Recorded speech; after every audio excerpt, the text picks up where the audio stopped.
साने कारसाज कराची में गाड़ी की टक्कर से बाप बेटी की जान लेने वाली मुलजिमा नताशा की अदालत ने एक दफा फिर जमानत मुस्तरद कर दी है। मुलजिमा ने जो है वो आइस इस्तेमाल की थी। मुलजिमा की जानिब से जो सेशन जज का ऑर्डर है उसको सिंध हाई कोर्ट में चैलेंज किया जाएगा।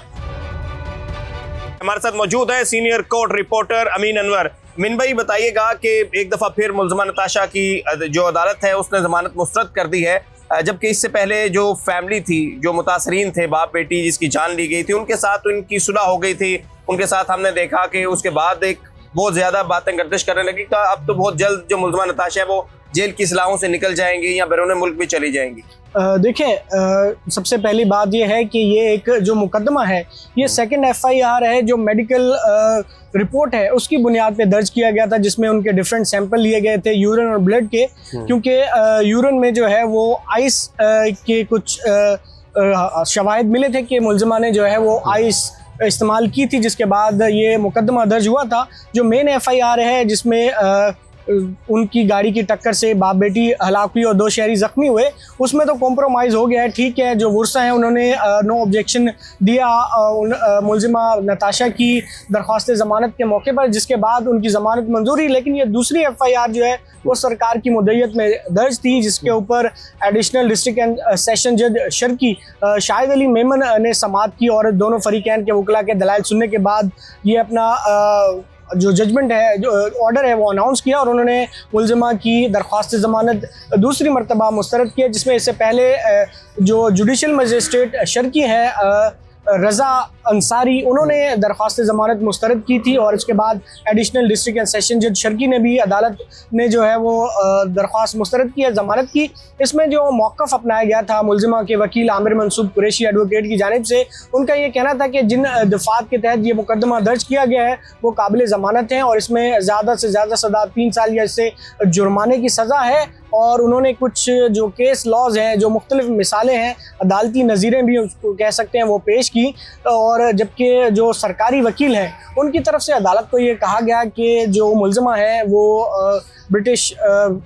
शहरत रखती हैं और उनके पास ड्राइविंग लाइसेंस भी है, और अगर ज़मानत दी गई तो ख़दशा यही है कि वो मुल्क से फ़रार हो जाएंगी। जबकि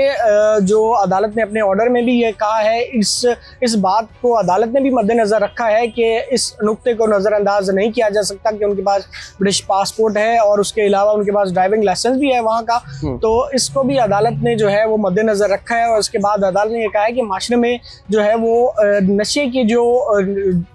इस्तेमाल करने हैं उसके जो असरात हैं वो बढ़ रहे हैं, और ऐसी एक शख्स को जो है वो ज़मानत नहीं दी जा सकती जो कि नशे में था और उसने जो है वो 2 लोगों की जान ले ली। और आपने जैसा कि बात की कि उनके जो वर्सा हैं वो माफ़ कर चुके हैं, लेकिन उनके जो वकील हैं वो इस केस में भी पेश हुए थे और उन्होंने मुलजिमा को सपोर्ट किया है, लेकिन अदालत ने कहा है क्योंकि ये मुकदमा सरकार की मुद्दत में है और लिहाजा उन्होंने इस पर भी कोई तवज्जो नहीं दी, कोई रिलीफ नहीं दिया। अदालत ने कहा कि उनके जो भी दलाइल थे वो कोई मायने नहीं रखते हैं, लिहाजा अदालत के सामने जो भी मिसालें दी गई हैं, माजी के जो केस लॉज पेश किए गए, अदालत ने कहा कि वो भी इस केस से रिलेट नहीं करते और ये जो मेन केस था वो इससे अलग था। ये जो केस है ये उससे अलग है, इसमें जो है वो सरकार की मुद्दत में ये मुकदमा है, लिहाजा अदालत नहीं समझती कि वो इस मुलजिमा को इस केस में ज़मानत दे, लिहाजा बेल एप्लीकेशन जो है वो डिसमिस की जाती है। तो आपको पता है कि जब एक एडिशनल डिस्ट्रिक्ट सेशन जज शर्की ने मुलजिमा की दरख्वास्त ज़मानत मुस्तरद कर दी है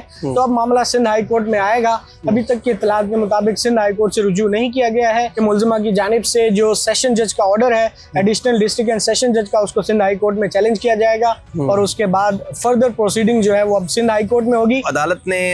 जो उनकी ज़मानत है वो मुस्तरद करते हुए ये मौक़िफ़ अपनाया है कि एक तो ये मुलजिमा नशे की आदी है, नशा कर रही हैं, और दूसरी वजह यह कि इनके पास ब्रिटिश पासपोर्ट है और ये भी खदशा कि ये बाहर भी जा सकती हैं। जी बिल्कुल, जो प्रोसिक्यूशन का मौक़िफ़ है और जो रिकॉर्ड अदालत में पेश किया गया है, जिसमें आपको पता है कि केस का इंटरम चालान आ चुका है, उसमें भी यही बताया गया है कि इनके पास ब्रिटिश पासपोर्ट है और इनके पास ड्राइविंग लाइसेंस भी मौजूद है। जो प्रोसिक्यूशन का मौक़िफ़ था, अदालत ने कहा कि इसको नज़रअंदाज नहीं किया जा सकता, ये अहमियत का हामिल है कि अगर ज़मानत दी जाती है ठीक है, अगर मेन केस में आपका कॉम्प्रोमाइज़ हो गया है, लेकिन उसके बाद जो सेकंड एफआईआर है जिसमें स्टेट की तरफ से ये मुकदमा दर्ज किया गया है,